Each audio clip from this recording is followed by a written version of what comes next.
As dozens of states have legalized recreational and medicinal use of marijuana in recent years, the federal government has maintained its classification as a Schedule I controlled substance, keeping marijuana in a group defined as having no currently accepted medical use and a high potential for abuse, which includes heroin and LSD.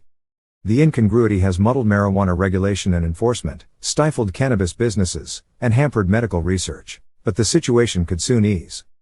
The Department of Health and Human Services has recommended to the Drug Enforcement Administration that it should downgrade marijuana from a Schedule I to a Schedule III controlled substance, which is defined as having a moderate to low potential for physical and psychological dependence. The move would put marijuana in the ranks of ketamine, testosterone, and products containing less than 90 milligrams of codeine.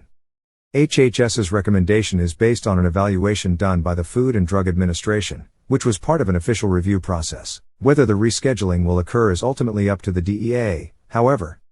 The DEA confirmed to the media that it had received HHS's recommendation and will now conduct its own review, which could take months. Some experts expect the DEA will follow the HHS's recommendation. Howard Sklomberg, a former FDA official, said the HHS position is a big deal, and predicted the DEA would follow suit, according to the Washington Post. He reasons that the DEA has to rely on the HHS for scientific and medical information, which strongly influences scheduling. Sklomberg added that the downgrade would send the message that marijuana is less of a public health risk than the government has previously indicated.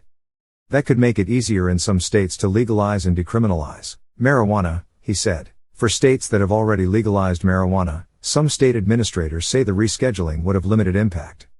This adjusts the type of security and type of bureaucracy that exists around federal research into the substance, and it would make it easier for companies to bring cannabis-based pharmaceuticals into market.